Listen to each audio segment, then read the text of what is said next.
In today's video, I have Taryn from Goosehead Insurance, and she's going to tell you everything and anything you want to know about getting insurance here in the South Carolina Lowcountry. So if that interests you, stick around because we're about to get started right now. You ready to do this? I'm ready. All right. Let's go.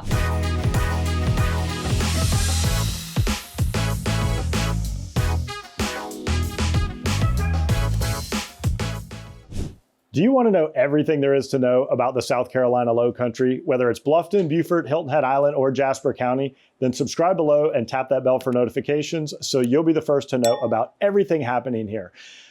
My name is David Simcox, host of this channel and a local real estate agent. I get calls and emails every day from people like you and you and you looking to make their move here, and I absolutely love it. So whether you're moving in 3 days, 3 months, or even 3 years, give me a call, send me an email, shoot me a text, or you can even book a Zoom call, all in the description below. Now today we have Taryn from Goosehead Insurance, and she's going to tell you everything you ever wanted to know about insurance in the Lowcountry. So without further ado, let's jump right back in. All right, so Taryn, thank you so much for being on the show today. Thank you for coming over here, and also really appreciate you taking such great care of all the customers we send your way.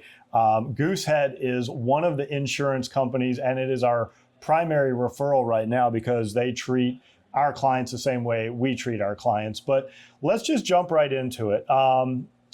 So for people moving to the coast, why should they work with a local broker instead of calling one of these big kind of name brand companies? Yeah, I mean, local is always king, right? But there's a couple reasons why local is better in our situation. So moving to the Lowcountry, Bluffton, Hilton Head, Hardyville, brokers have a lot of options. And Goosehead, we live here, we play here, we know the market really well. And for some tougher risks, if you think about like an oceanfront with rental or something like that, right. We have a lot of product that can cover those types of homes. Okay. Or just your, general kind of primary residence, someone moving here from the middle of the country. We have a lot of great options there, and we just have better expertise on it. And that's opposed to like a captive carrier where you call State Farm, you get State Farm. It kind of is what it is. Right. So you're a broker. So yes. You have lots of different choices, lots of different options. A lot of times, and I do refer sometimes to some other companies, but it's kind of like if you don't fit in their box, right, then they might not have an option for you, to where you've got like 25 different boxes that they can fit into. Is that fair to say? That's fair to say. So in South Carolina, Goosehead's appointed to probably 40 different carriers. Okay. And that can range from home insurance, flood, auto, anything personal lines we can get you covered for. Golf carts. So when you're talking about Goosehead compared to, I guess you'd say, traditional insurance agencies, would you say that more choice is the main difference? Yeah, Goosehead really prides themselves in the power of choice. And I think a lot of that comes from just how we talk with the client and our technology. So Goosehead has a really great rating system. We're able to provide multiple options so the client can actually see, hey, they did their homework on this. They're not just shooting me one quote and calling it a day. So we're able to really talk through different options and then customize the quote once we get it to the client as well. Okay. And talk to me a little bit about local knowledge. We did say it's important to work with a local person. And I say this all the time, local insurance, local mortgage people, local attorneys. Like, it always pays off to work with local people that know the market. But why is that important when you're insuring a property, whether it's in Bluffton or Hilton Head or anywhere in the Lowcountry? Yeah, coastal insurance is just a little different. So we always like to joke, we're like, it's not quite set it and forget it anymore. And it's really good to have someone on your side that is able to keep up with renewals, to look to make sure you're in the best spot year after year. And we also, we live here and we write a lot of business here. So we understand the best carriers, the best markets, what they're going to look for, some of those kind of signs as well. Okay. So let's talk wind, hail, and hurricanes, because I know as people come in as a real estate broker, they're always asking me, what about the hurricanes? And I always say, well, I've been here for 12 years and I've only had to leave once. And that was partially because I have an uncle who lives in Atlanta and I needed an excuse to go visit him. So we evacuated. So it's not a huge thing. We don't get hit quite like Florida and some of the other areas, but hurricane season. What should buyers actually know about, let's say, wind and hail deductibles? Yeah, that's a great question. And I get asked that quite a bit. So on your homeowner's insurance quotes and then policies, you're going to see two separate deductibles. One for AOP, which is all other peril, and then one for wind, hail, or some carriers will offer a hurricane-specific deductible. Okay. And those are typically a percentage. And that's a percentage of the dwelling value. Okay. So if the dwelling value is $500,000, 2% deductible, it's like a $10,000 deductible. Okay. And that's what you're basically on the cut for if you have to make a claim against one of those perils. So is that what you mean when you say the 2% rule? That's kind of what people should expect. Yeah. Is that's going to be your deductibles about 2%? We can play around with it. So depending on where you are, sometimes they'll offer a 1%, but 2% is very standard around here. Okay. And that's just a conversation we have. Some folks, they want a lower premium. So if you have a higher deductible, that's going to lower your yearly premium. Yep. So a conversation we have.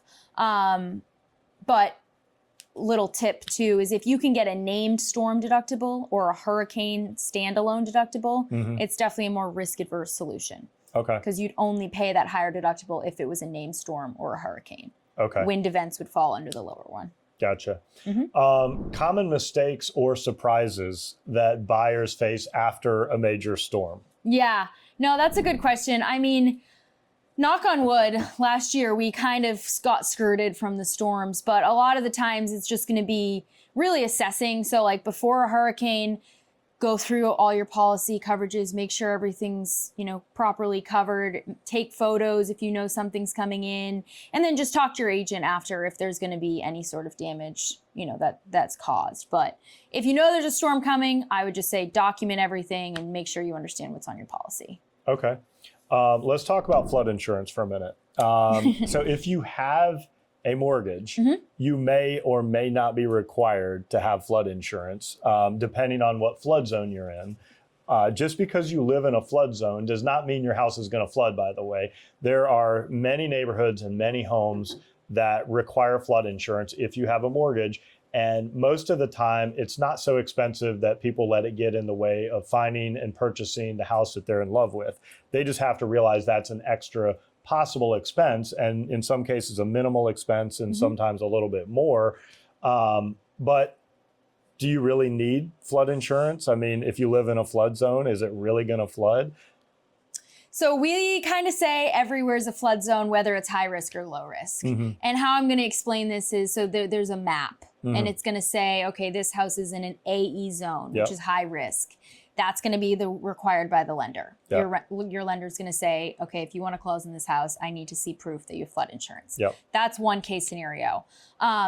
If someone is moving here, and I just actually had this happen this morning, I recommended, hey, get it for the first year, see how the house holds up.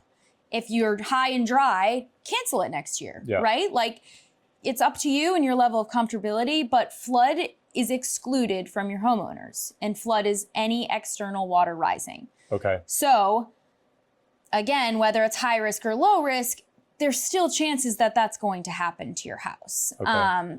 And from my perspective, it can be pretty minimal in terms of yearly cost. The policy Could you throw some numbers out? $490 this morning for the year. So I say you should just get it. Yeah. Right? Like, it's not that much. It's a year cost. That's like $1 a day or something. Yes, and it's peace of mind because we do get storms here. So that's kind of my take on that. We also have a lot of flood carriers and a lot of unique kind of ideas and tips that we can do to bring the cost down. Which actually might be your next point. Well, I have one out of the blue question. Yeah. What's the most expensive flood policy you've ever seen? Do you know? I mean, I'm sure my agency owner has seen something outlandish, but for me, like, I feel like $5,000 or $6,000 has been on the high end that I've seen. But most are in like the $400, $500 range for like a moderate risk in like Hardyville or Bluffton. Yeah, you're going to see that. If it's a oceanfront home in Hilton Head, could be more. Get it up. Yeah. Get those numbers. It's going to be a couple grand. Yeah. And not just that, it's a more valuable asset. Correct. Okay. Any tips for lowering flood insurance premiums that people may not know about? Yeah, so this is really helpful if you're in one of those high risk zones that we were talking about earlier, which is going to be that AE. Get the current owner's declaration page. So for you, ask the selling agent if they have a declaration page. And if it's through FEMA, which is the Federal Emergency Management, we can do what's called a glide path. So we essentially take that old policy number, re-quote it, and they're going to get this grandfathered in rate. Okay. Which is very, very significant. The other thing is an elevation certificate. Yep. So if you can get an elevation certificate and the current owner's declaration page, it should be a pretty hefty savings. Okay. Very nice. What's changing with flood insurance lately that people should pay attention to? Yeah, I mean, I think one of the big things is we're just having more options. The market is softening for home and flood around here, which is great. We have a couple new flood carriers that are just emerging within the past couple weeks. So I think moving here, we just have more options to shop and find that good rate. Okay. Let's talk about underwriting. What are some things that can cause your insurance to be canceled after closing? Yeah. And believe it or not, I have a lot of people that watch this channel and they're moving from Florida, where I came from. And it's one of the biggest, frustrations people have is they're moving from Florida. Everybody's pulling out of Florida. If you have a roof that's more than 10 years old, like your insurance carrier is going to drop you. What's anything like that happening around here? So not as bad as Florida, luckily, but a lot of the common things that we see. And as an agent, I try my best to get ahead of this. So if I see trees overhanging the roof, I might say to them before they bind it, like, hey, this might come up as an issue that they want you to resolve. Okay. But a lot of the times what I'm seeing, and when it was a much harder market, their underwriting rigor is intensifying so they can keep their book healthy, right? The insurance carriers. So they were calling out cracked sidewalks, trees overhanging, missing handrails, wood rot on decks, really anything, being very nitpicky. So if we can get ahead of it, I would say right now, roof age and trees overhanging are going to be the biggest things that you want to kind of take note of. Okay. Anything else that could sort of make or break a policy? Depends on the carriers. Some of my carriers, they don't like hot water heaters in the attic. Polybutylene plumbing is always a good thing to ask, especially with those like 1990s, 1980s houses in Hilton Head. Yep. Asbestos and EFIS, things to make note of. I don't think there's a lot of those houses around here, but some of those stucco homes, just double checking that type of stuff. Yeah, and that's what kind of that next question as far as what buyers agents like myself and my team, what we should be looking for, and also, any other agents that watch this, what they can help protect their clients. But like you said, stucco issues, if you're out in Sun City, they used to have a lot of stucco problems. So looking for that, and the old polybutylene pipes. And so if it has polybutylene on Hilton Head, will you still insure the property?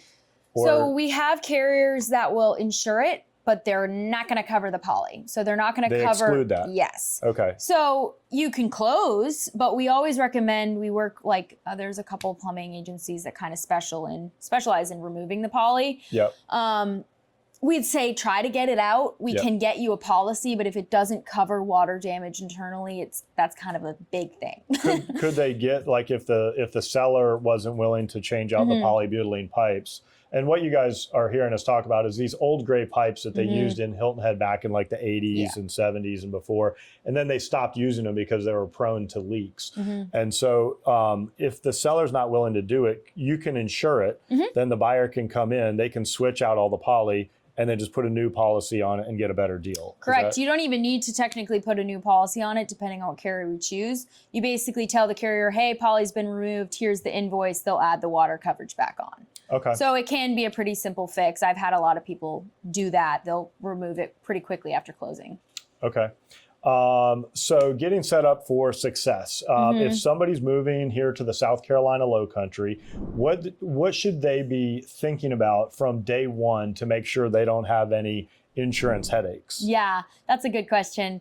I always like to say just start early. Yeah. So that's the biggest thing I see when people get those insurance headaches is they're waiting until a few days before closing. They think they can just, quickly get it done. And sometimes you can, but always better to start the process early. Even if you go under contract, call me right away. We can get the quotes started. We can adjust them.